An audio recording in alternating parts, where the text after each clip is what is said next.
أعوذ بالله من الشيطان الرجيم بسم الله الرحمن الرحيم ما كان محمد أبا أحد من رجالكم ولكن رسول الله وخاتم النبيين وكان الله بكل شيء عليما وقال الله تبارك وتعالى وما قتلوه وما صلبوه ولكن شبه لهم وإن الذين اختلفوا فيه لفي شك منه ما لهم به من علم إلا اتباع الظن وما قتلوه يقينا صدق الله مولانا العظيم وقال رسول الله صلى الله عليه وآله وسلم بين يدي الساعة فتن كقطع الليل المظلم يصبح الرجل مؤمنا ويمسي كافرا يبيع فيها أقوام خلاقهم بعرض من الدنيا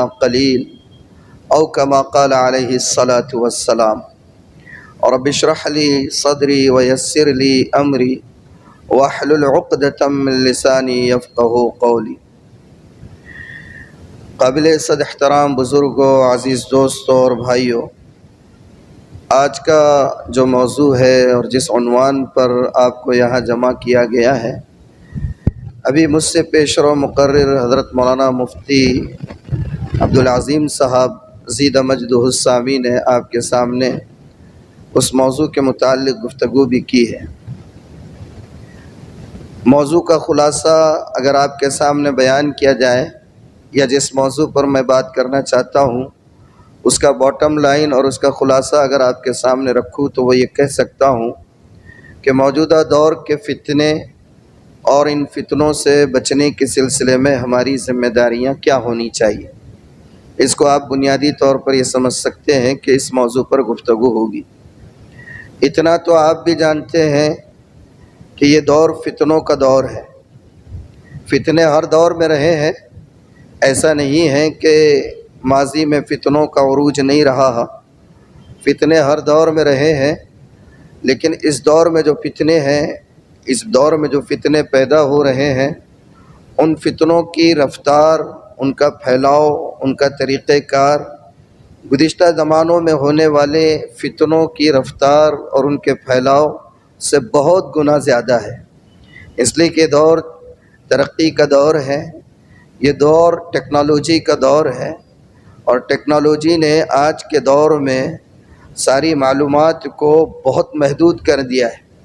تو ہر شخص عالم ہو گیا ہے، ہر شخص جانکار ہو گیا ہے، ہر شخص جو ہے اپنے مرضی کی چیز تلاش کر سکتا ہے اور دوسروں کو اپنے جھانسے میں اور اپنے جال میں پھنسا سکتا ہے۔ اور اللہ کے رسول صلی اللہ علیہ وآلہ وسلم نے بھی قربان جائیے کوئی موضوع تشنہ طلب نہیں رکھا ہے اس امت کے لیے۔ قیامت کے صبح تک جتنے فتنے آ سکتے تھے، اللہ کے رسول صلی اللہ علیہ وآلہ وسلم نے ان تمام فتنوں کی آپ نے پیشین گوئی کی۔ میں نے ایک حدیث جو آپ کے سامنے بھی پڑھی کہ اللہ کے رسول نے فرمایا بین یدی الساعہ فتن کقطع اللیل المظلم، کہ قرب قیامت میں فتنے بالکل رات کی تاریک، رات کے ٹکڑوں کی طرح، یعنی رات کی تاریکی جیسے بڑھتی چلی جاتی ہے لمحہ بلمحہ، تو یوں سمجھیے کہ فتنے پے در پے مسلسل اس طریقے سے ظاہر ہوتے رہیں گے۔ اور وہ فتنوں کا دور کیسا ہوگا، اس دور میں لوگوں کی کیفیت کیا ہوگی، قربان جائیے کہ اللہ کے رسول نے اس کی بھی نشاندہی کر دی۔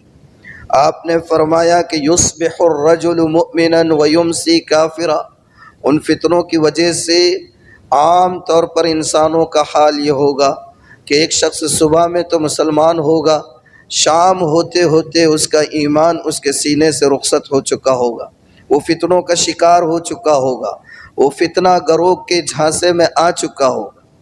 یصبح الرجل مؤمنا ویمسی کافرا، آپ نے فرمایا کہ ایک شخص صبح میں مسلم ہوگا، مومن ہوگا، شام ہوتے ہوتے کافر ہو جائے گا۔ اور آگے فرمایا یبیع فیہا اقوام خلاقہم بعرض من الدنیا قلیل، اور وہ دور ایسا ہوگا کہ لوگ چھوٹے چھوٹے دنیاوی اغراض اور مقاصد اور فائدوں کی خاطر اپنے دین و ایمان کا سودا کرنے سے ہچکچائیں گے نہیں۔ آج آپ دیکھ لیجئے، ضمیر نام کی کوئی چیز نہیں، غیرت نام کی کوئی چیز نہیں، ایمان نام کی کوئی چیز نہیں، حیا نام کی کوئی چیز نہیں۔ اگر کچھ فائدہ اپنا حاصل ہو رہا ہے تو ان سارے چیزوں کا جنازہ نکالنے میں اچھے اچھے دیندار گھرانے کے لوگ بھی پس و پیش نہیں کرتے۔ یہ چیز ہم دیکھ رہے ہیں۔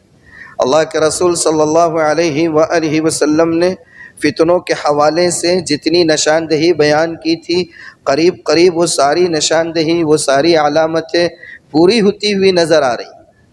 تو یہ وہ دور ہے، اور اللہ جزائے خیر دے علماء کرام کو، اور خاص طور پر ان علماء کرام کو جن کے سینوں میں اللہ تعالیٰ نے اس فکر کو ڈالا ہے کہ امت جو فتنوں کا شکار ہو رہی ہے یا شکار ہو سکتی ہے، ان کو پہلے سے آگاہ کیا جائے، کچھ علامتیں بتائی جائیں، جو فتنے ہیں ان فتنوں کی حقیقت کو ان کے سامنے رکھا جائے، تاکہ سیدھی سادی عوام، سیدھے سادے لوگ اور سادہ لوح انسان ان فتنوں کا شکار نہ ہو سکے۔ یہی مقصد ہے ان پروگراموں کا، اس کے علاوہ کچھ نہیں ہے۔ تو یہ دور ایسا ہے، فتنوں کا دور ہے، دیکھ رہے ہیں ہم کتنے فتنے ہیں، ایک ہو تو گنایا جائے۔ اب آپ نے مجھ سے پہلے حضرت مفتی صاحب سے بھی بات سنی ہوگی، شکیل ابن حنیف ہے، اور اسی طرح غلام احمد قادیانی ہے، گوہر شاہی ہے، اور وہ مرزا ہے، اور پتہ نہیں کون کون ہے، بہت ہیں ایسے، غامدیت ہے، اور پتہ نہیں کتنے ہیں، ایسے بہت آتے رہیں گے۔ اور ان کا لب و لہجہ، ان کا انداز، ان کا طرز گفتگو، ان کے طرز نگارش، اور ان کی جدید ٹیکنالوجی کا استعمال اور سارے وسائل کا استعمال، وہ ایسا ہوتا ہے کہ انسان عام اور سیدھا سادہ انسان تو انسان پڑھا لکھا بھی جو ہے ان کے جھانسے میں آ جاتا ہے۔ تو ضرورت ہے کہ فتنوں کے اس دور میں ہم اپنے ایمان کی حفاظت کی فکر کریں۔ ضروری ہے، ایمان کی حفاظت اس دور میں بہت ضروری ہے۔ اور کیوں ضروری ہے؟ اب قرآن، سبحان اللہ، کیا بلاغت ہے قرآن کی۔ اللہ تعالیٰ نے قرآن میں فرمایا یا ایھا الذین آمنوا آمنوا، اللہ نے قرآن میں فرمایا یا ایھا الذین آمنوا آمنوا، ایمان والو اپنے ایمان کی فکر کرو، اے ایمان والو ایمان لے آؤ۔ کون کہہ رہا ہے؟ قرآن۔ قرآن کس کا کلام ہے؟ باری تعالیٰ کا ہے۔ کس سے مخاطب ہے اللہ تعالیٰ؟ ایمان والوں سے۔ اب ایمان والوں سے یہ کہنا کہ ایمان لے آؤ، ذرا عجیب نہیں لگتا ہے؟ ہاں، قرآن کی بلاغت کو سمجھے، کیا بلاغت ہے قرآن کی۔ اللہ تعالیٰ نے اپنے کلام میں پہلے ہی فرما دیا یا ایھا الذین آمنوا آمنوا، ایمان والوں اپنے ایمان کی فکر کرو، اس لیے کہ ایمان ایسی چیز ہے کہ یہ ایمان ہمیشہ یکساں کیفیت میں انسان کے سینے میں نہیں رہتا ہے۔ ایمان کی کیفیت یکساں نہیں ہوتی ہے۔ رسالت مآب صلی اللہ علیہ وسلم کی حدیث مبارک ہے، آپ نے فرمایا کہ ان الایمان لیخلق فی جوف ابن آدم کما یخلق الثوب، یہ حدیث کے الفاظ ہیں۔ آپ نے فرمایا ان الایمان لیخلق فی جوف احدکم، تم میں سے ہر شخص کے دل میں، کسی کے بھی دل میں ایمان، یعنی سینے میں اور دل میں ایمان پڑے پڑے کمزور ہو جاتا ہے، پرانا ہو جاتا ہے۔ اور آگے اللہ کے رسول نے مثال بھی بیان فرمائی، کما یخلق الثوب، جس طریقے سے کہ کپڑا پرانا ہو جاتا ہے۔ کپڑا آپ استعمال کرتے ہیں، پہنتے پہنتے آپ کا کپڑا بوسیدہ ہو جاتا ہے، آپ کا کپڑا پرانا ہو جاتا ہے، اس کی رونق، اس کی چمک دمک اور اس کی سفیدی وہ ہمیشہ یکساں نہیں ہوتی ہے، وہ اتر جاتی ہے۔ تو اللہ کے رسول نے فرمایا کہ ان الایمان لیخلق فی جوف احدکم کما یخلق الثوب، جس طریقے سے کپڑا بوسیدہ ہوتا ہے ایمان بھی بوسیدہ ہو جاتا ہے۔ اور آگے آپ نے فرمایا فاسألوا اللہ ان یجدد الایمان فی قلوبکم، اللہ سے مانگتے رہو ہر وقت کہ اللہ تمہارے سینوں میں ایمان کو تر و تازہ رکھے۔ اللہ سے کیا مانگتے رہنا چاہیے؟ کہ اللہ اس ایمان کو ہمارے سینے میں تر و تازہ رکھ، ایمان کو مضبوط رکھ۔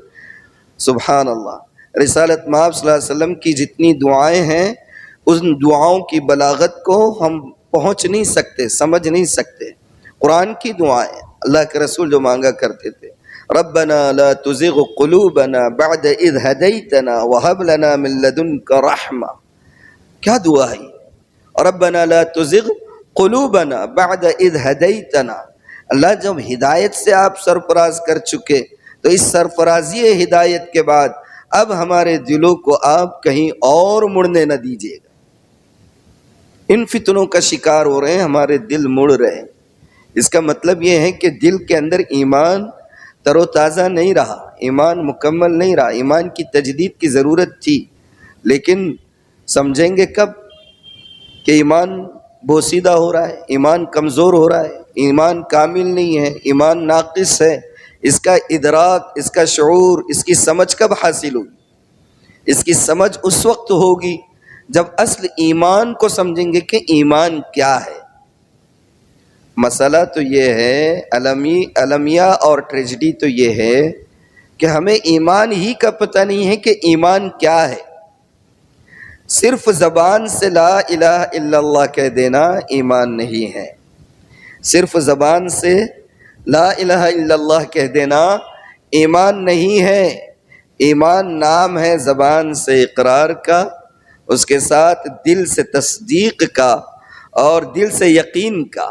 زبان سے اقرار، دل سے یقین، اور اس اقرار و یقین کو اعمال سے ثابت کرنے کا نام ایمان ہے. اس اقرار اور اس یقین کو اپنے عمل میں ثابت کرنے کا نام ایمان ہے. زبان سے کہہ بھی دیا لا الہ تو کیا حاصل، دل و نگاہ مسلمان نہیں تو کچھ بھی نہیں. زبان سے کہہ دینے سے ایمان نہیں ہوتا ہے. اللہ نے قرآن میں فرمایا وَقَالَتِ الْأَعْرَابُ آمَنَّا قُلْ لَمْ تُؤْمِنُوا وَلَكِنْ قُولُوا أَسْلَمْنَا وَلَمَّا يَدْخُلِ الْإِيمَانُ فِي قُلُوبِكُمْ. قرآن میں فرمایا نا، یہ دیہاتی آپ سے بار بار آ کر یہ کہتے ہیں کہ اللہ کے رسول ہم ایمان لے آئے. ان سے کہیے کہ آپ ایمان ابھی لائے نہیں ہیں، یہ کہو کہ ہم نے اطاعت قبول کر لی ہے. اس لیے کہ ایمان وَلَمَّا يَدْخُلِ الْإِيمَانُ فِي قُلُوبِكُمْ، ایمان ابھی تک تمہارے سینوں میں پیوست نہیں ہوا ہے. سمجھ میں آ رہی ہے بات؟ تو ایمان جتنا مضبوط ہوگا انسان اتنا محفوظ ہوگا.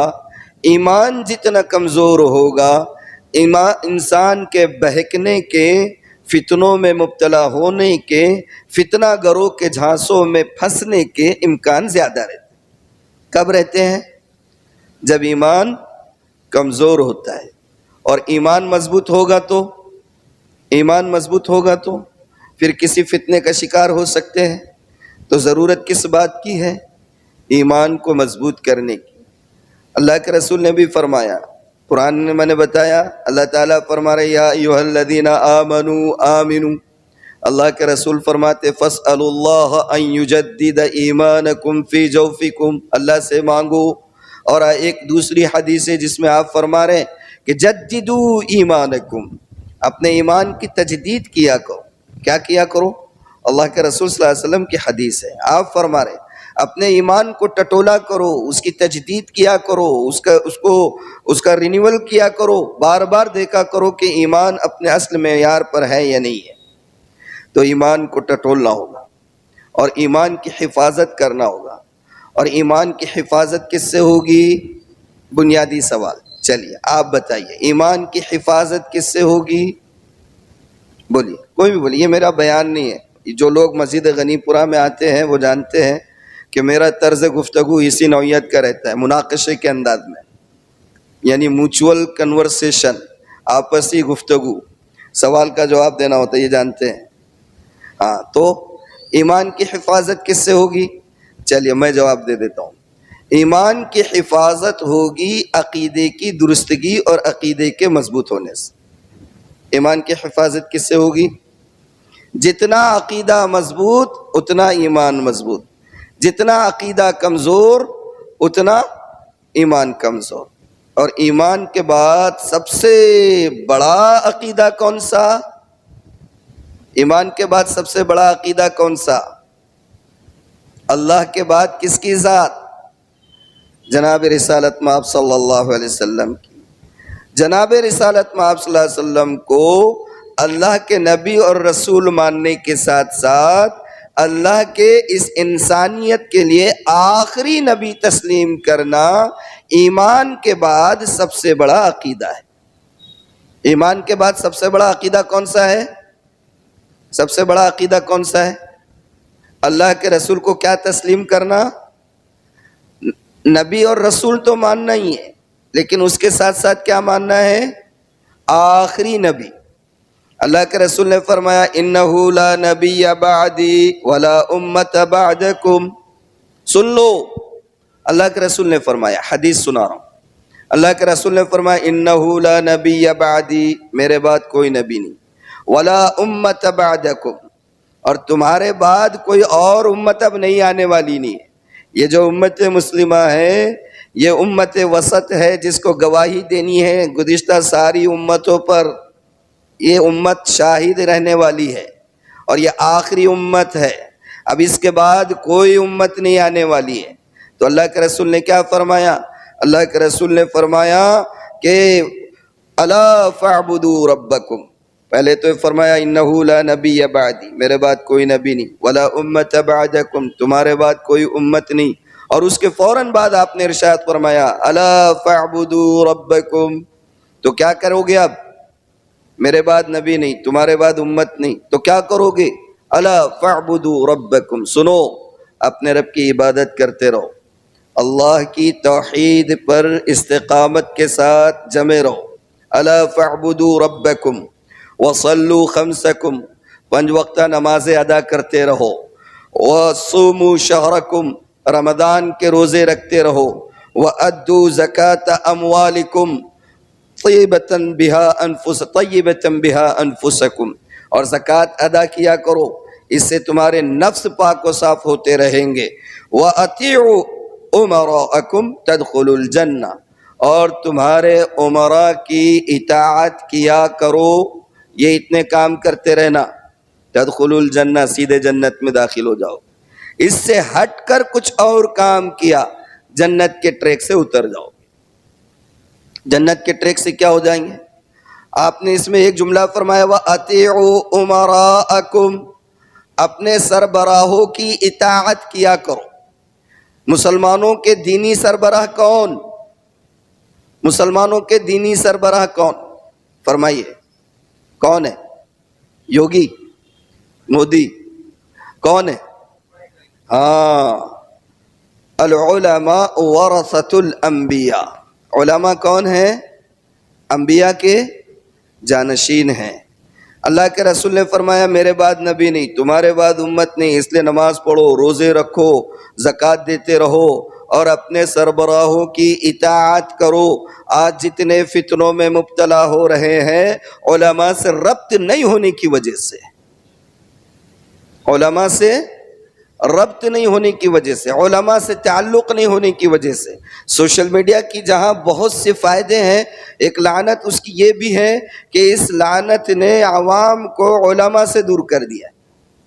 ہر شخص مفتی بنا ہوا ہے، ہر شخص جو ہے تو اسکالر بنا ہوا ہے، ہر شخص جو ہے قابل بنا ہوا ہے، وہ اپنے کو ضرورت ہی نہیں محسوس کر رہا ہے علماء سے جڑنے کی۔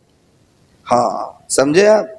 تو ایمان کے بعد سب سے مضبوط عقیدہ رسالت مآب صلی اللہ علیہ وآلہ وسلم کو کیا ماننا ہے؟ بولو، بولتے رہو، ساتھ میں بولتے رہو۔ رسالت مآب صلی اللہ علیہ وسلم کو کیا ماننا؟ آخری نبی تسلیم کرنا، یہ ایمان کے بعد سب سے بڑا عقیدہ ہے۔ اور اس عقیدے کو خراب کرنے کے لیے بہت سے فتنے قیامت تک اٹھتے رہیں گے۔ یہ بات کون سی معلوم ہے؟ یہ بات آپ کو سید آصف نہیں کہہ رہا ہے، میں نہیں کہہ رہا ہوں، کہ اس عقیدے کو خراب کرنے کے لیے قیامت تک لوگ آتے رہیں گے فتنہ گر۔ یہ بات کس نے کہی پتہ ہے؟ یہ بات رسالت مآب صلی اللہ علیہ وسلم نے کہی۔ میں آپ کو آپ ہی کے الفاظ سناتا ہوں۔ اللہ کے رسول نے فرمایا سَيَكُونُ فِي آخِرِ الزَّمَانِ دَجَّالُونَ كَذَّابُونَ، حدیث میں اللہ کے رسول نے فرمایا اخیر وقت میں بہت سارے دجال اور جھوٹے اٹھتے رہیں گے۔ یہ حدیث کے الفاظ، صحیح ترین روایت۔ میں اسی لیے حدیث کے جتنے الفاظ ہیں وہ سب لکھ کر لاتا ہوں عموماً، تاکہ بات مستند ہو۔ آپ نے فرمایا سَيَكُونُ فِي آخِرِ الزَّمَانِ دَجَّالُونَ كَذَّابُونَ، کہ قرب قیامت میں اخیر وقت میں بہت سارے جھوٹے اور دجال نمودار ہوں گے. یأتونکم من الاحادیث بما لم تسمعوا انتم ولا آباؤکم. دیکھیں سبحان اللہ، کتنی وضاحت کے ساتھ اللہ کے رسول نے فرما دیا. کیا فرما رہے اللہ کے رسول؟ یأتونکم من الاحادیث بما لم تسمعوا انتم ولا آباؤکم. ایسی ایسی باتیں تمہارے سامنے رکھیں گے کہ جن باتوں کو نہ کبھی تم نے سنا ہوگا نہ تمہارے باپ داداؤں نے سنا ہوگا. آج کیسے کیسے لوگ ہیں، وہ غامدی، وہ انجینئر، وہ شکیل ابن حنیف، وہ قادیانی، اور پتہ نہیں کہاں کہاں سے ڈھونڈ ڈھونڈ کے چیزیں لے کر آتے ہیں اور ایسی ایسی چیزیں بتاتے ہیں کہ جن چیزوں کو نہ ہم نے سنا نہ ہمارے پچھلے آبا و اجداد نے کبھی ان چیزوں کو سنا ہو. ایک ایک بات اللہ کے رسول کی حرف بحرف صحیح ثابت ہو رہی ہے. آگے اللہ کے رسول نے فرمایا اسی حدیث میں، سن لیجئے کیا فرمایا اللہ کے رسول نے، فَإِيَّاكُمْ وَإِيَّاهُمْ لا يضلونکم ویفتنونکم. تو خبردار ایسے فتنوں سے بچ کے رہنا، خبردار ایسے فتنوں سے بچ کے رہنا، کہیں وہ تم کو گمراہ نہ کر دے اور فتنوں میں مبتلا نہ کر دے. سبحان اللہ. ہر چیز کے بارے میں خود رسالت مآب صلی اللہ علیہ وآلہ وسلم اپنی امت کو پہلے ہی سے آگاہ کر کے جا چکے ہیں. درود شریف پڑھیے. ہم حق ادا نہیں کر سکتے اللہ کے رسول. اللہم صلی علی سیدنا و مولانا محمد وعلی آل سیدنا و مولانا محمد وبارک وسلم.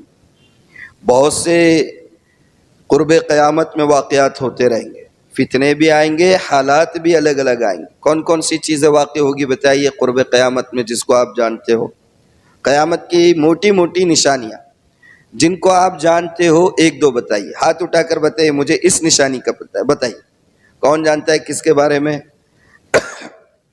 بولیے حفصہ، بولیے کیا بولنا چاہ رہے ہیں آپ؟ جی سورج پچھم سے نکلے گا، ٹھیک ہے صحیح ہے. اور جی یہ بھی صحیح ہے. اور اچھا یہ ہے اخلاقی، ٹھیک ہے. موٹی موٹی جو سب سے بڑی بڑی نشانیاں ہیں جس کی نشاندہی اللہ کے رسول نے کی ہے، دو چار میں آپ کو بتا دیتا ہوں.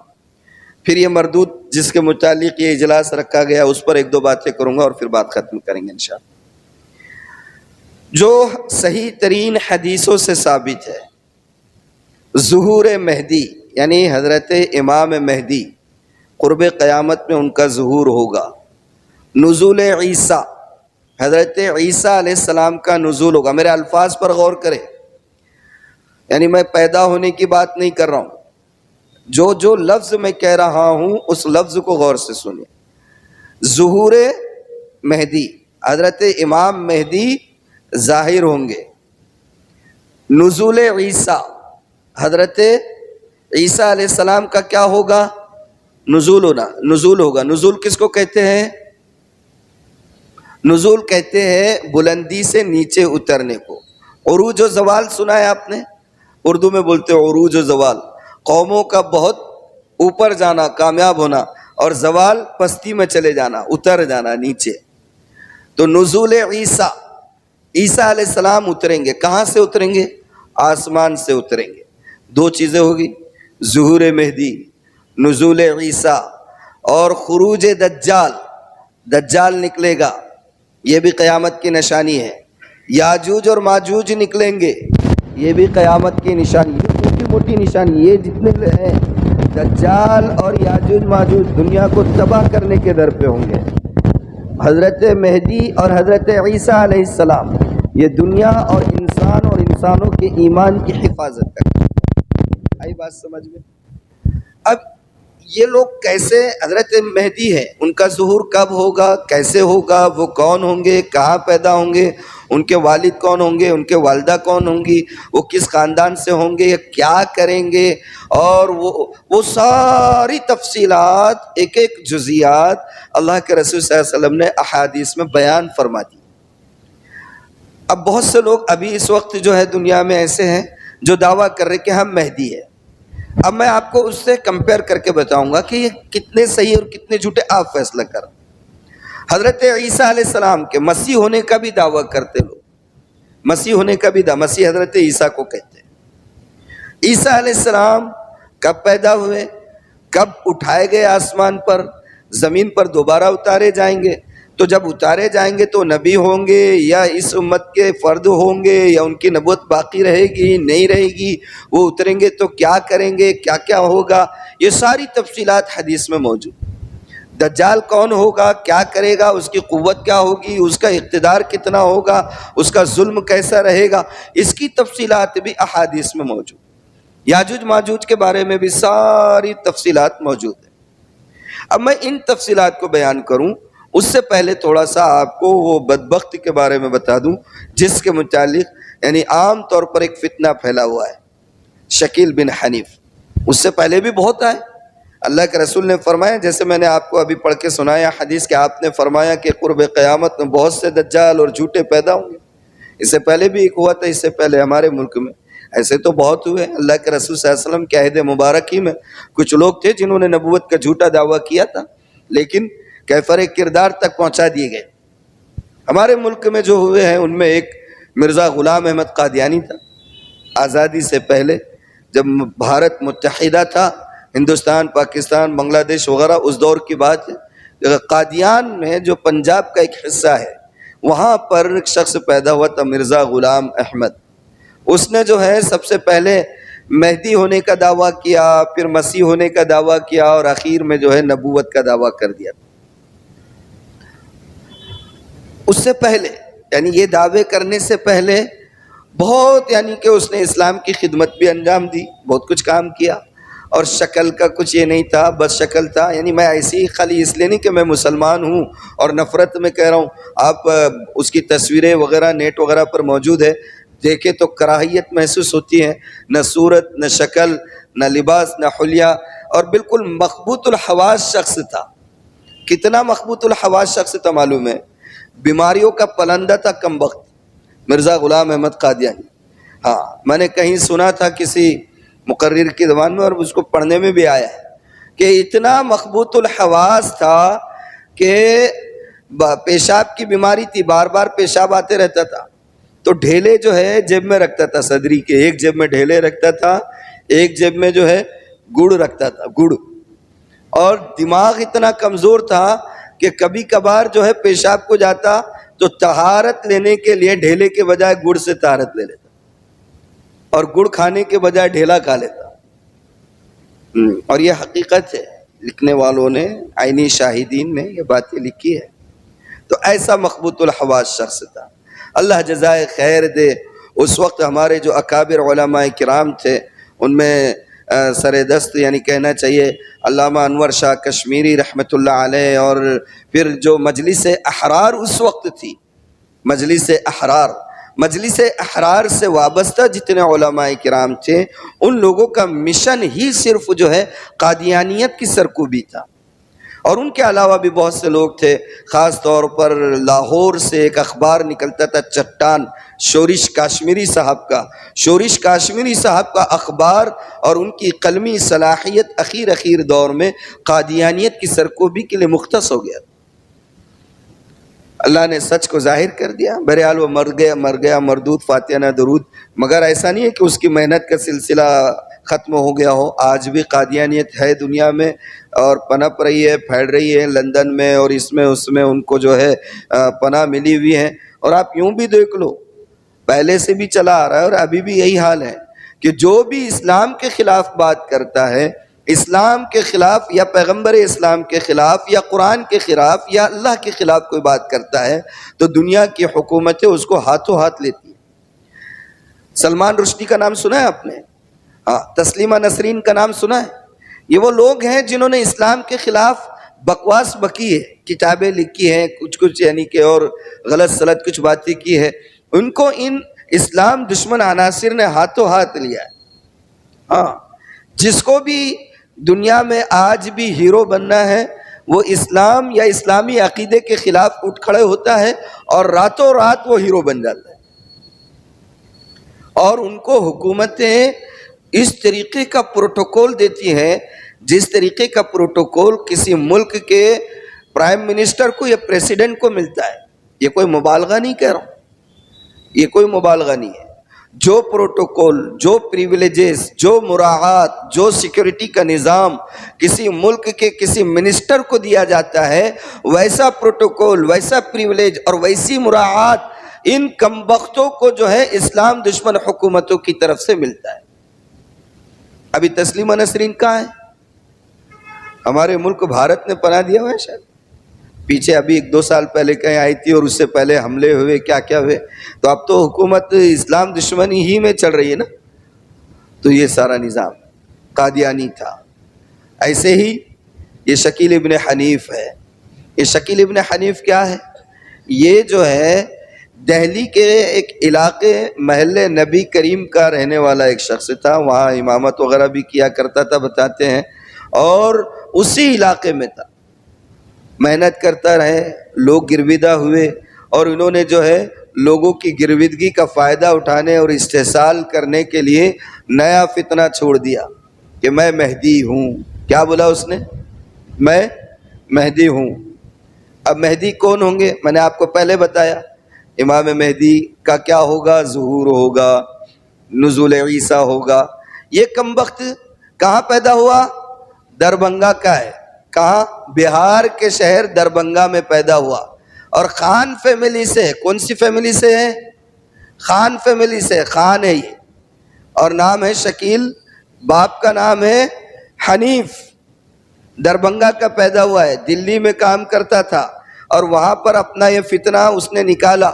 وہاں دال نہیں گلی. اب چونکہ اسلام کے خلاف ایک نیا فتنہ لے کر کھڑا ہوا، تو میں جیسے ابھی آپ کے سامنے رکھا کہ جو بھی اسلام کے خلاف کھڑے ہوتا اس کو سارا حفاظتی انتظامات اس کو مل جاتے ہیں.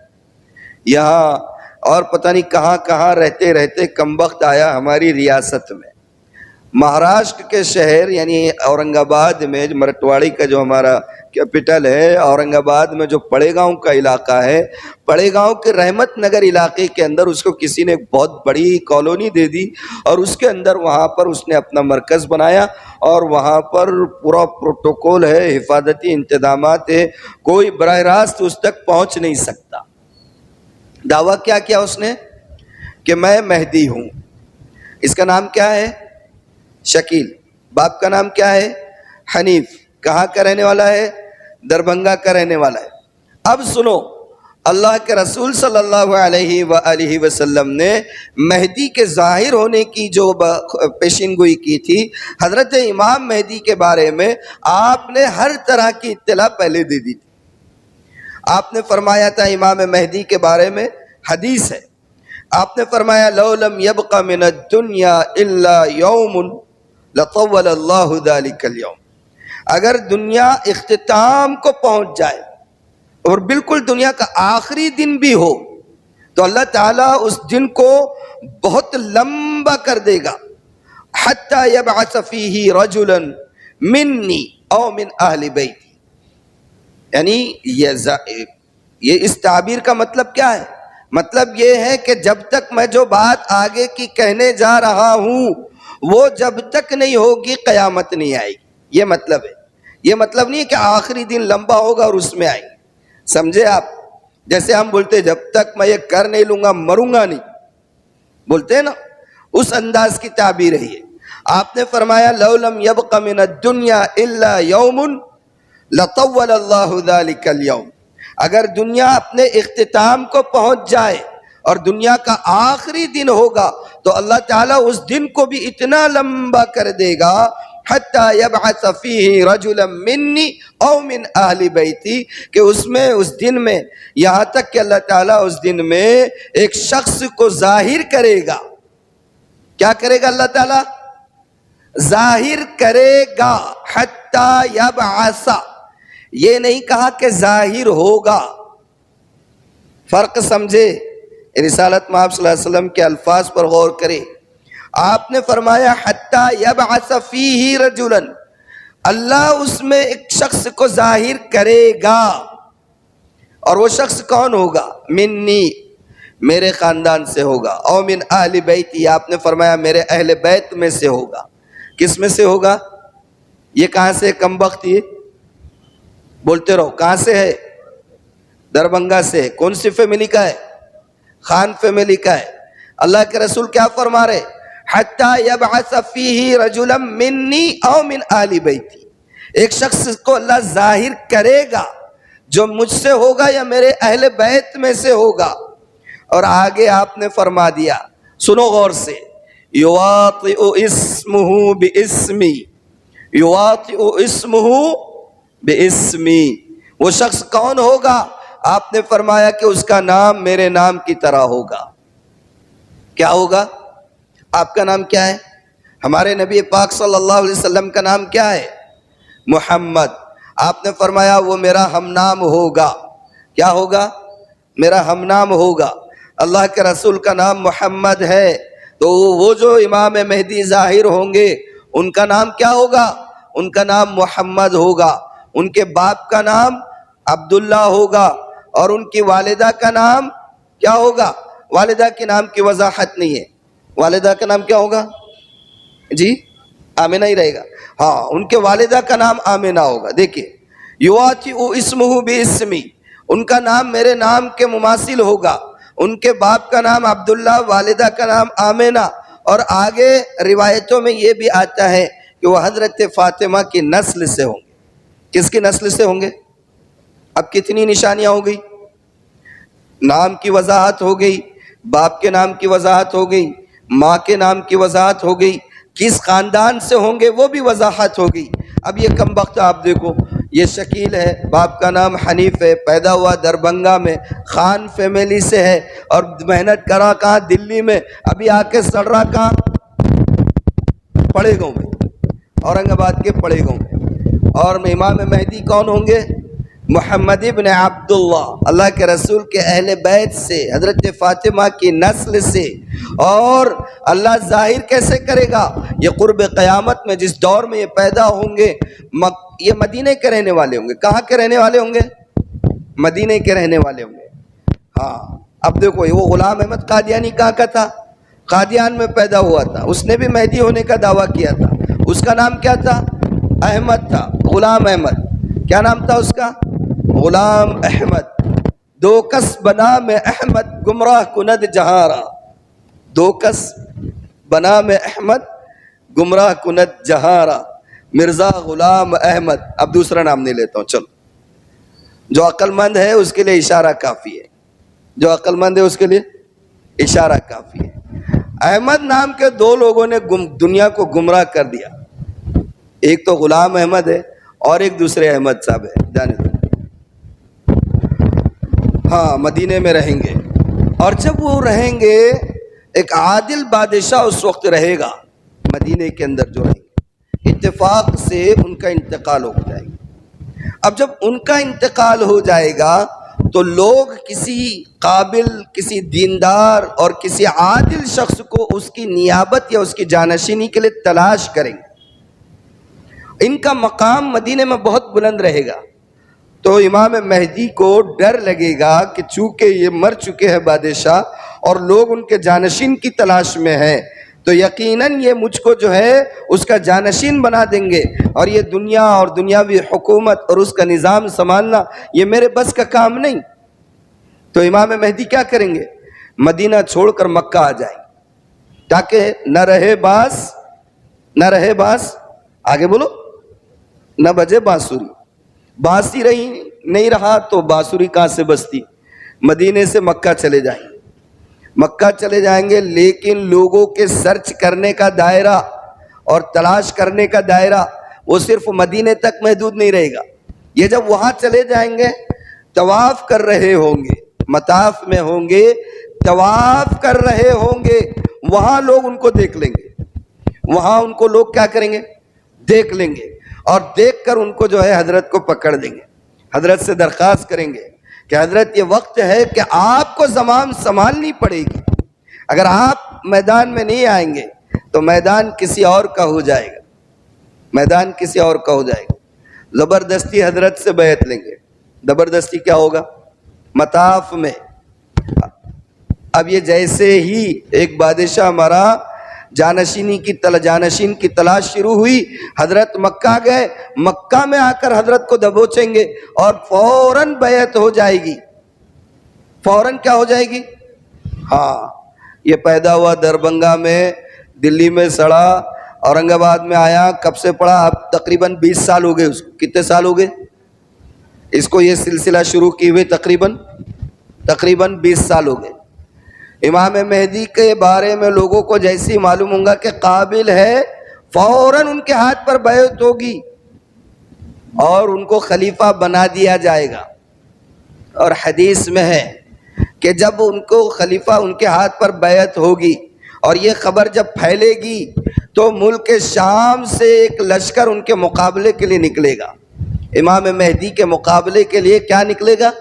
ایک لشکر نکلے گا، لیکن وہ لشکر ابھی مکہ یا مدینہ تک نہیں پہنچے گا، مقام بیضا نامی ایک جگہ تک پہنچے گا تو اللہ تعالیٰ اس لشکر کو زمین میں دھسا دے گا۔ کیا کریں گے؟ اس لشکر کو اللہ تعالیٰ زمین میں دھسا دیں گے۔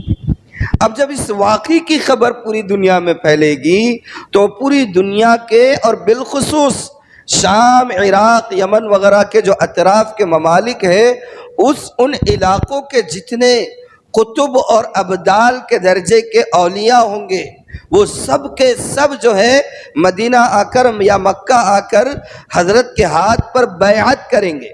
کیا کریں گے؟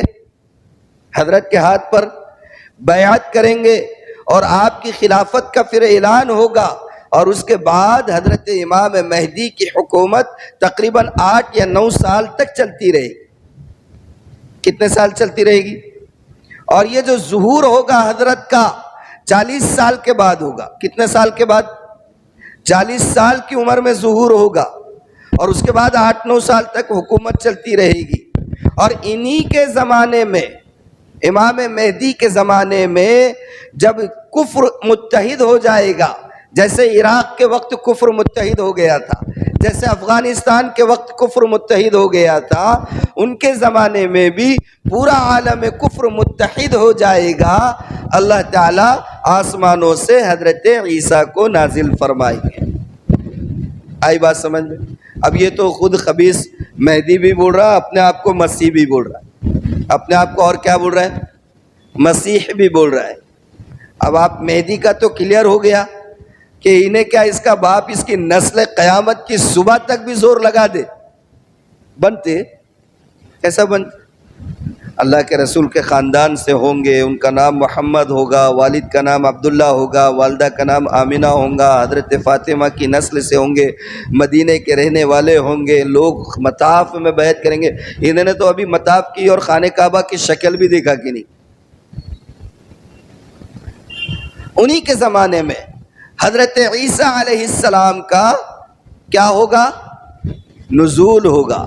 حضرت عیسیٰ کہاں ہے ابھی؟ جی آسمانوں میں ہے۔ حضرت عیسیٰ فطری موت نہیں مرے ہیں، ابھی انتقال نہیں ہوا ہے۔ 35 سال کی عمر میں تھے جب یہودی آپ کے جان کے دشمن ہو گئے تھے۔ کون؟ یہودی۔ ایک علاقے میں جہاں حضرت کام کرتے تھے، تبلیغ کرتے تھے اپنے دین کی، وہاں کے یہودی پورے آپ کے خلاف ہو گئے تھے۔ بادشاہ کو وارننگ دے دی تھی، احتجاج، دھرنا، اگر تم نے ان کو نہیں روکا تو ہم پورا شہر جلا دیتے۔ کس نے بولا تھا؟ یہ یہودیوں نے، جو ابھی غزہ جلا رہے خبیث۔ ہاں، اور آخر کار اس قدر یعنی کہ فتنہ مچایا کہ حضرت عیسیٰ کے جان کے دشمن ہو گئے تھے اور پکڑ لیا تھا۔ سمجھ لیجئے ایک روم میں حضرت تھے، اللہ نے ان کے کوئی ہم شکل تھے، وہ ان کو پکڑ لیا انہوں نے، اور اللہ تعالیٰ نے حضرت عیسیٰ کو آسمانوں پر اٹھا لیا۔ جب آسمانوں پر اٹھائے گئے تھے حضرت عیسیٰ علیہ السلام، کیا عمر تھی ان کی؟ 35 سال۔ کتنے تھے؟ 35 سال کے، کنوارے تھے، شادی نہیں ہوئی تھی۔ کیا نہیں ہوئی تھی؟ شادی بھی نہیں ہوئی تھی۔ اب شادی نہیں ہوئی تو بچے بھی ظاہر سی باتیں نہیں ہوتے۔ اللہ تعالیٰ نے اٹھا دیا تھا۔ اللہ تعالیٰ نے قرآن میں فرمایا ہے، اور اس سے پہلے میں آپ کو سنا دوں کہ خود نبی پاک صلی اللہ علیہ وسلم نے فرمایا کہ عیسیٰ علیہ السلام دوبارہ نازل ہوں گے۔ کیا فرمایا اللہ کے رسول نے؟ آپ نے فرمایا والذی نفسی بیدہ، قسم ہے اس ذات کی جس کے قبضے میں میری جان ہے۔ قسم کھا کر کہہ رہے کون؟ کون؟ رسالت مآب صلی اللہ علیہ وسلم۔ کون رسالت مآب؟ جن کے بارے میں اللہ تعالیٰ فرماتے وما ينطق عن الهوى ان هو الا وحی یوحی، کہ ہمارے پیغمبر جو بات بھی کہتے ہیں وہ اپنی مرضی سے نہیں کرتے بلکہ ان کے سینے پر ہماری طرف سے الہام کردہ ہوتی ہے ساری بات۔ آپ کو قسم کھانے کی کیا ضرورت، لیکن پھر بھی آپ نے قسم کھا کر کہا، آپ نے فرمایا والذی نفسی بیدہ، قسم ہے اس ذات کی جس کے قبضے میں میری جان ہے، لیوشکن ان ینزل فیکم ابن مریم، تمہارے اندر ابن مریم اتر کر رہیں گے۔ ابن مریم عیسیٰ کا نزول ہو کر رہے گا، حکما عدلا ویکسر الصلیب ویقتل الخنزیر ویزع الجزیۃ ویفیض المال حتی لا یقبلہ احد۔ اللہ کے رسول نے فرمایا قسم اس ذات کی جس کے قبضے میں میری جان ہے، ابن مریم کا نزول ہو کر رہے گا، حکم بن کر آئیں گے، منصف بن کر آئیں گے، خنزیر کو قتل کریں گے، صلیب کو توڑیں گے، جزیہ اور ٹیکس جو رہے گا اس وقت اس کو ختم کر کے رہیں گے، اور پھر ان کی برکت سے ایسی بہتات ہوگی مال کی کہ کوئی مال اگر دینے کے لیے نکلے تو کوئی قبول کرنے والا نہیں ہو۔ آج تو تھوڑے سے فائدے کے لیے ایمان بیچ دے رہے، تو یہ وہ زمانہ ہے کیا؟ یہ وہ زمانہ ہے؟ علامت بتا رہا ہوں میں، یہ وہ زمانہ ہے؟ تھوڑے سے فائدے کے لیے کیا کر رہے ہیں؟ ایمان بیچ رہے ہیں۔ اللہ کے رسول فرما رہے ہیں نزول عیسیٰ کے بعد زمانہ ایسا آئے گا کہ مال کی بہتات ہوگی، کوئی قبول کرنے والا نہیں، کوئی قبول کرنے والا نہیں۔ امام مہدی دمشق میں نماز فجر کی امامت کے لیے بس آگے بڑھ رہے ہوں گے مصلی کی طرف۔ کہاں؟ مصلی کی طرف امام مہدی بڑھ رہے ہوں گے کہ اچانک فجر کی نماز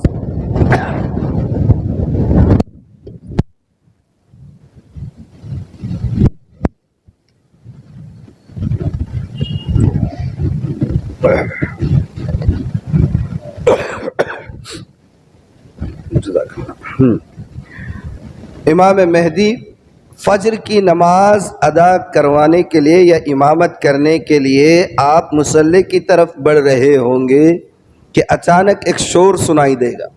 کیا سنائی دے گا؟ شور سنائی دے گا۔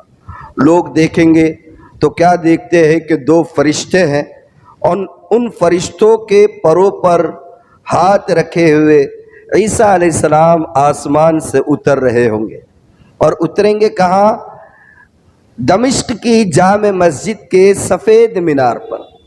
یہاں تک اللہ کے رسول نے بتا دی، دمشق کی جامع مسجد کے سفید مینار پر، اور حضرت عیسیٰ علیہ السلام کے جسم مبارک پر دو زرد کلر کی پیلی کلر کی چادریں ہوگی، اور جب وہ اتر رہے ہوں گے تو آپ کا چہرے مبارک یوں نیچے ہوگا، اور جب چہرہ اٹھائیں گے تو زلفوں سے جو ہے پانی کے قطرے ٹپکیں گے، یوں لگے گا جیسے ابھی ابھی بس غسل کر کے باہر نکلے۔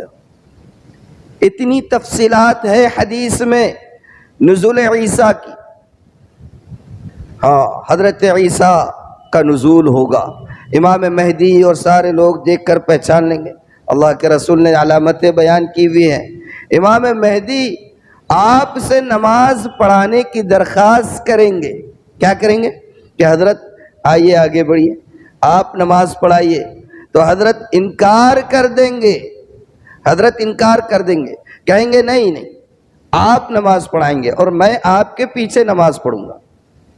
ہاں، اب ایک مسئلہ سنو، نبی کے ہوتے ہوئے کوئی شخص امامت کے لیے آگے نہیں بڑھ سکتا۔ ایک بات یاد آ گئی، سنا دیتا ہوں آپ کو۔ ایک صاحب نے خواب دیکھا۔ خواب کیا؟ خواب دیکھے انہوں نے، خواب دیکھے ایک بہت بڑے بزرگ تھے، اور وہ صاحب ان بزرگ سے بہت متاثر تھے، اللہ ولی تھے، قطب اور ابدال کے درجے کے۔ انہوں نے خواب یہ دیکھا ایک صاحب نے کہ وہ جو اللہ کے ولی تھے، قطب اور ابدال کے درجے کے، وہ نماز پڑھا رہے ہیں اور اللہ کے رسول صلی اللہ علیہ وسلم ان کے پیچھے نماز پڑھ رہے ہیں، اللہ کے رسول ان کے پیچھے نماز پڑھ رہے ہیں۔ اب یہ صاحب جنہوں نے خواب دیکھا، خوش ہو گئے، کیا درجہ ہے اللہ کے ولی کا، قطب اور ابدال کے درجے کے ہیں کہ وہ نماز پڑھا رہے اور اللہ کے رسول ان کے پیچھے نماز پڑھ رہے۔ مگر انہوں نے خواب جو دیکھا خوش تو ہو گئے، پھر سوچا کہ چلو اس کی صحیح تعبیر، جو کریکٹ اس کی جو تعبیر ہے وہ لینا چاہیے۔ محمد ابن سیرین خواب کی تعبیر کے بہت ماہر گزرے ہمارے اکابرین میں۔ کیا نام ہے ان کا؟ ان کی ایک کتاب ہے تعبیر الرؤیا۔ کیا نام ہے؟ تعبیر الرؤیا، اس کے معنی ہوتے ہیں خواب کی تعبیر۔ تو وہ صاحب ان کے پاس گئے اور کہا حضرت میں نے خواب دیکھا فلاں بزرگ نماز پڑھا رہے اور اللہ کے رسول ان کے پیچھے نماز پڑھ رہے، اس کی تعبیر کیا ہے؟ تو محمد ابن سیرین نے کہا اس کی تعبیر یہ ہے کہ جن کے بارے میں آپ نے خواب دیکھا وہ مر گئے، انتقال ہو گیا ہوگا۔ کیا ہو گیا؟ انتقال ہو گیا۔ اب یہ پریشان، اتنا بڑا مقام اور آپ ان کو سیدھا جو ہے تو اوپر ہی پہنچا دے رہے۔ تو انہوں نے کہا کہ نبی کے موجودگی میں مقتدی کی مجال نہیں کہ وہ نماز کے لیے آگے بڑھے، الا یہ کہ نبی کسی کو اجازت دے، جیسے کہ اللہ کے رسول صلی اللہ علیہ وسلم نے اپنے آخری مرض الوفات میں سیدنا ابو بکر صدیق رضی اللہ عنہ کو حکم دیا تھا کہ آپ آگے آئے اور نماز پڑھائیں۔ نبی کے حیات میں امت نبی کے آگے نہیں بڑھ سکتی ہے۔ امام مہدی کہیں گے حضرت آپ آئیے نماز پڑھائیے، حضرت عیسیٰ علیہ السلام انکار کر دیں گے، کہیں گے کہ آپ نبی۔ اچھا ایک بات سنیں، جب حضرت عیسیٰ نازل ہوں گے تو ایسا نہیں ہے کہ وہ نبی نہیں رہیں گے، وہ نبی رہیں گے، ان کی نبوت ختم نہیں ہوگی لیکن ان کی نبوت پر عمل نہیں ہوگا۔ وہ کیا رہیں گے؟ حکم بن کر آئیں گے، عادل بن کر آئیں گے۔ نبوت ان کی برقرار ہے، نبوت برقرار رہے گی، نبوت سے ڈسمس نہیں کیے جائیں گے، ان کی نبوت برقرار رہے گی۔ لیکن یہاں جو آئیں گے وہ اپنی نبوت کو نافذ کرنے کے لیے نہیں آئیں گے بلکہ بطور حکم اور عدل کے آئیں گے۔ کیا آئیں گے؟ بطور حکم اور عدل کے۔ ان کی نبوت باقی رہے گی لیکن عمل نہیں کریں گے۔ عمل کس پہ ہوگا قیامت کی صبح تک؟ کس پر ہوگا؟ نبی کریم صلی اللہ علیہ وسلم کی شریعت پر۔ اللہ کے رسول تشریف فرما ہے، ساتھ میں ابو بکر صدیق بھی ہے، حضرت عمر فاروق رضی اللہ عنہ مطالعے کے بڑے شوقین تھے۔ ایک مرتبہ کہیں سے ان کو توریت مل گئی۔ کیا مل گئی؟ توریت مل گئی تو بڑے خوش ہوئے اور توریت کو لے کر اللہ کے رسول کی خدمت میں آئے اور جلدی جلدی اللہ کے رسول کی خدمت میں آ کے توریت کو پڑھنا شروع کر دیا۔ پڑھ رہے ہیں، کتاب میں نظر ہے، اللہ کے رسول کے چہرے مبارک پر نظر نہیں ہے۔ وہ توریت پڑھتے جا رہے ہیں اور اللہ کے رسول صلی اللہ علیہ وسلم کے چہرے مبارک کا رنگ متغیر ہوتے چلے جا رہا ہے، چہرہ سرخ ہو رہا ہے۔ روایتوں میں آتا ہے اتنا سرخ ہو گیا جیسے سرخ انار آپ کے چہرے پر نچوڑ دیا گیا ہو، اتنا لال ہو گیا آپ کا چہرہ۔ ابو بکر دیکھ رہے، تل ملا رہے، عمر ہے کتاب میں نظر ہے، پڑھے جا رہے ہیں، اور اللہ کے رسول ہے کہ چہرہ آپ کا غصے کے مارے سرخ ہوتا چلا جا رہا ہے۔ حضرت ابو بکر سے برداشت نہیں ہوا، کہا عمر تیری ماں تجھ کو روئے، دکھائی نہیں دیتا اللہ کے رسول کے چہرے کا رنگ متغیر ہو گیا۔ جب انہوں نے دیکھا تو فوراً توریت کو تو نیچے چھوڑ دیا اور کہا رضیت باللہ ربا وبالاسلام دینا وبمحمد صلی اللہ علیہ وآلہ وسلم نبیا، کہا کہ میں اللہ کو رب مان کر راضی ہو گیا ہوں، دین اسلام کو اپنا دین اور نبی کریم محمد کو اپنا رسول مانتا ہوں۔ اس کے بعد اللہ کے رسول نے ایک جملہ کہا، سنیے، آپ نے فرمایا عمر کان کھول کر سن لو، آج اگر موسیٰ بھی زمین پر نازل ہو جائے، توریت کس پر اتری تھی؟ حضرت موسیٰ علیہ السلام پر۔ کہا کہ عمر کان کھول کر سن لو، آج اگر موسیٰ بھی زمین پر اتر آئے تو ان کو بھی میری اتباع کے سوا کوئی چارے کار نہیں، ان کو بھی میری اتباع کے سوا کوئی چارے کار نہیں۔ سمجھ آئی بات؟ ہاں، تو وہ نبی تو رہیں گے، ان کی نبوت ختم نہیں ہوگی، لیکن وہ یہاں پر ایک نئے نبی کے طور پر نہیں آئیں گے۔ ان کی نبوت وہ ہے، جو اعزاز جو ملا ہوا ہے وہ ہے، لیکن حکم کس کا چلے گا؟ شریعت کس کی چلے گی؟ اللہ کے رسول صلی اللہ علیہ وسلم۔ ہاں، جب حضرت عیسیٰ اتریں گے، اب میں نے آپ کو بتایا کیسے استقبال ہوگا، نماز فجر کا وقت ہوگا، کس کیفیت میں اتریں گے۔ یہ عیسیٰ ہے، ان کے والد نہیں ہیں، اللہ کے حکم سے ایک پھونک ماری گئی حضرت مریم کے دامن میں اور اسی پھونک کی وجہ سے وہ پیدا ہوئے تھے، اس لیے ان کو روح اللہ کہا جاتا ہے۔ کیا کہا جاتا ہے؟ روح اللہ۔ سمجھ میں آئی بات؟ اب یہ بدبخت اپنے آپ کو مسیح کہتا ہے، اس کے باپ کا نام معلوم، اس کی ماں کا نام معلوم، پورے خاندان کو لوگ جانتے ہیں، خان فیملی کا ہے، کہاں کا پیدا ہوا ہے، کہاں پر کام کیا، کہاں آ کے محنت کر رہا، اور اپنے آپ کو مسیح کہہ رہا ہے۔ حضرت عیسیٰ علیہ السلام کے زمانے میں کیا کام کریں گے؟ اللہ کے رسول نے بتا دیا، حاکم ہوں گے، عادل ہوں گے، خنزیر کو ماریں گے۔ اس کے اطراف میں کتنے خنزیر گھوم رہے ہوں گے؟ خنزیر کے مارا کسی ایک خنزیر کو، پوچھو جا کے جتنے بھی پکڑے جاتے شکیلی مسیح بولتا ہے نا بھائی، تو اس کو پوچھو بھائی تم ریکارڈ دو کتنے سور مارے تم نے سور کے بچوں کو، پوچھو نا ذرا کتنے سور مارا۔ اللہ کے رسول نے علامت بتائیے، یقتل الخنزیر ویکسر الصلیب، کہ وہ کیا کریں گے حضرت عیسیٰ؟ خنزیروں کا صفایا ہوگا، صلیب کو توڑیں گے۔ کس کو توڑیں گے؟ صلیب کیا ہے؟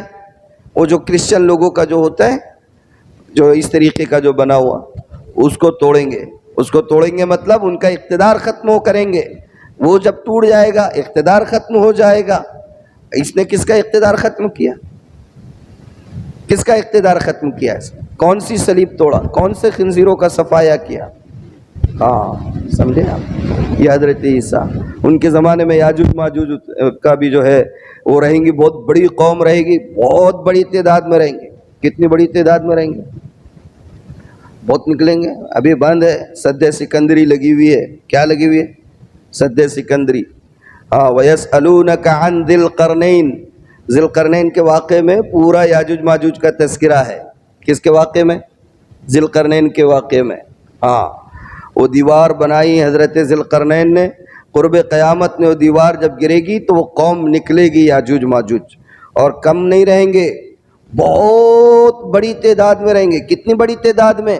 اللہ کے رسول نے فرمایا ایک دریا پر آئیں گے، اس کا پانی پئیں گے تو ایسے پانی پئیں گے کہ ایک وقت میں وہ پانی پینے سے دریا خشک ہو جائے گا، اور ایسا محسوس ہوگا کہ کبھی وہاں سالہ سال سے پانی کا ایک قطرہ تھا ہی نہیں زمین، اتنا صاف کر دیں گے، اور ایسی تباہی مچائیں گے کہ اللہ کی پناہ، اور روئے زمین پر انسانوں کا بس خاتمہ ہی خاتمہ کرتے چلے جائیں گے۔ کس کا؟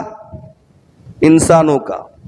اور جب لاکھوں اور کروڑوں انسانوں کو ماریں گے تو ان کا حوصلہ اتنا بڑھے گا تو بولیں گے ارے یار زمین والوں پر بہت ہاتھ صاف کر دیا اپن نے، چلو تھوڑا آسمان کی مخلوق کو مارتے اوپر والوں کو۔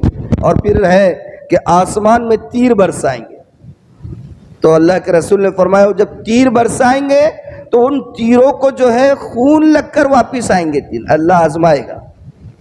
اللہ کیا کرے گا؟ وہ تیر جب واپس آئیں گے تو خون آلود ہوں گے۔ تیر کیسے ہوں گے؟ اس کو خون لگا ہوا ہوگا، ان کے حوصلے اور بڑھیں گے، تو لوگ پریشان ہو جائیں گے، حضرت عیسیٰ سے درخواست کریں گے کہ حضرت بہت ہو گیا، یہ تو پوری دنیا کو تباہ کر کے رکھ دیں گے، کچھ تو اس کا علاج ہو۔ حضرت عیسیٰ کیا کریں گے؟ بد دعا کریں گے ان کے لیے، یاجوج ماجوج کے لیے، اور پھر ان کی دعا کا اثر یہ ہوگا کہ ان کے اندر، ان یاجوج اور ماجوج کے اندر ایک گلٹی نکل آئے گی۔ کیا نکل آئے گی؟ گلٹی مطلب وہ گاٹ آتی ہے نا، جیسے ڈاؤن کی، پلیگ کی، کینسر کی گاٹ آتی ہے، اور پھر اس کی بایوپسی کرانا پڑتی ہے، اور بایوپسی کے بعد پھر جو ہے ڈائگنوس ہوتا ہے کہ کیا بیماری ہے، تو ویسی گاٹ نکلے گی، اور وہ گاٹ جس کو بھی نکلے گی وہ جگہ پہ ختم ہو جائے گی۔ وہ پوری قوم کو جو ہے تو کیا نکلے گی؟ گاٹ نکلے گی، اور سب مر جائیں گے خبیث۔ اب میں نے بتایا کتنی بڑی تعداد میں، اتنی بڑی تعداد میں مریں گے تو ناشوں کا کیا ہوگا؟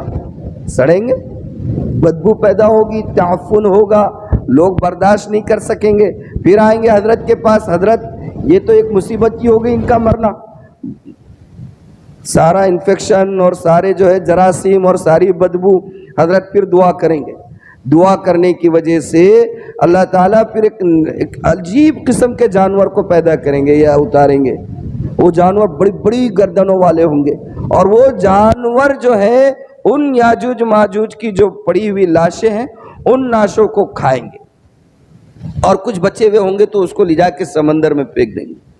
اور پھر اس کے بعد ایک بارش ہوگی آسمان سے، ایسی بارش ہوگی، ایسی بارش ہوگی، وہ ساری نجاست، سارا غلاظت، وہ ساری ناشے سب کو دھو ڈالے گی، اور اتنی بابرکت بارش ہوگی۔ اللہ کے رسول فرماتے ہیں کہ ایسی بابرکت بارش ہوگی کہ اس کے ذریعے سے جو فصل اگے گی، ایک ایک دانہ کئی کئی گھروں کو کافی ہو جائے گا، ایک بکری کا دودھ کئی کئی خاندان کے لوگ پی لیں گے، اتنا بابرکت زمانہ ہوگا۔ یہ ساری چیزیں موجود ہیں۔ دجال کے بارے میں بھی ایسی ہی تفصیلات موجود ہیں۔ اب یہ خبیث کیا بولتے ہیں معلوم؟ اللہ کے رسول نے دجال کے بارے میں فرما دیا، دجال کوئی علامتی شخص نہیں ہے، بلکہ دجال کا حقیقی وجود رہے گا، پیدا ہوگا، کانا ہوگا، کافر لکھا ہوا ہوگا پیشانی پر، یہ ساری نشانی۔ اللہ کے رسول نے تو یہاں تک بتایا تھا، ایک شخص تھا، کہا تھا کہ اس کی شکل اس کے جیسی ہوگی، شکل تک بتایا تھا۔ اب یہ خبیث کیا کہتے ہیں معلوم ہے؟ شکل بنا نہیں، بولتا دجال نکلے گا بولے تھے، اور وہ کافر ہوگا۔ تو امریکہ اور فرانس ذرا آپ جوڑو تو، امریکہ لکھو اردو میں، لکھو چلو، الف میم رے یا کاف الف، آخر کے دو لفظ کیا ہے؟ آخر کے دو حرف کیا ہے؟ کاف الف، کاف الف کا۔ اب فرانس کو شروع کرو، فے رے الف نون سین، شروع کے دو لفظ کون سے ہے؟ فے اور رے، یا فا اور را، اردو میں بولو یا عربی میں بولو، چلو شروع کے کون سے دو؟ فے اور رے۔ تو بولتا ہے ایک امریکہ کے آخر کے دو حرف لو، فرانس کے شروع کے دو حرف لو، امریکہ کے آخر کے دو حرف کاف الف کا، اور فرانس کے شروع کے دو حرف فارا فر، بولے کافر بن گئے نا، بولے یہ دونوں دجال ہے۔ لو ہے کچھ بات ذہن میں آتی ہے آپ کے؟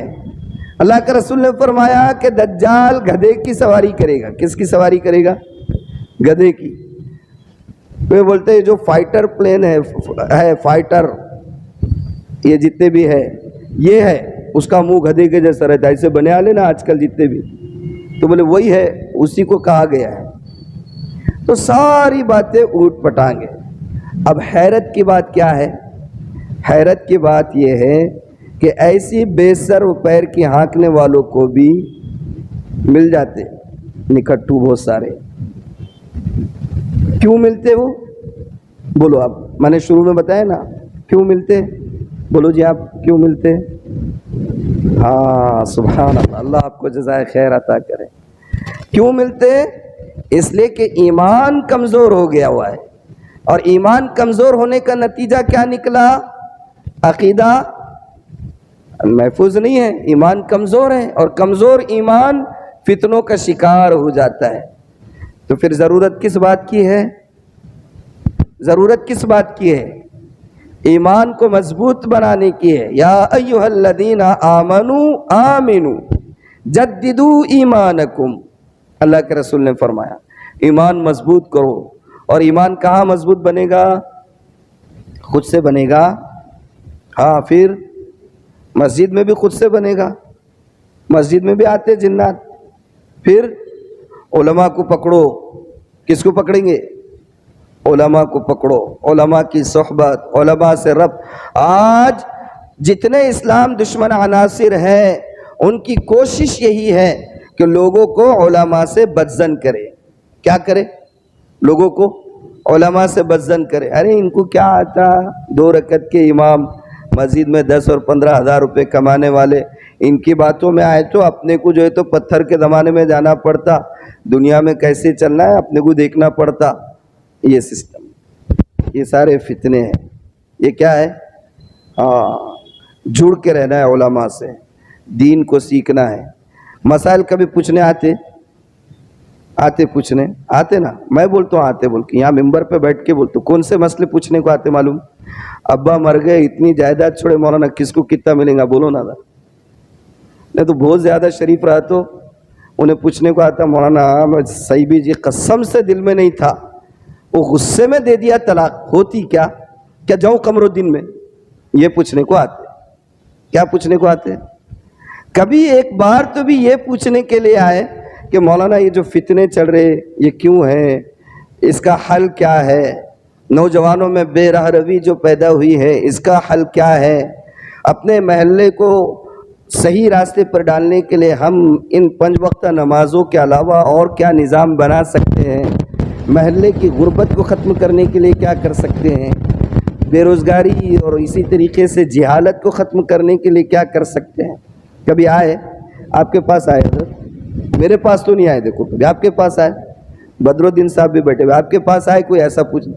ہاں، طلاق کے وراثت کے پوچھنے آئے ہوں گے، طلاق اور وراثت کے، ہاں وظیفے دو، وظیفے لینے کو آتے ہیں یہ۔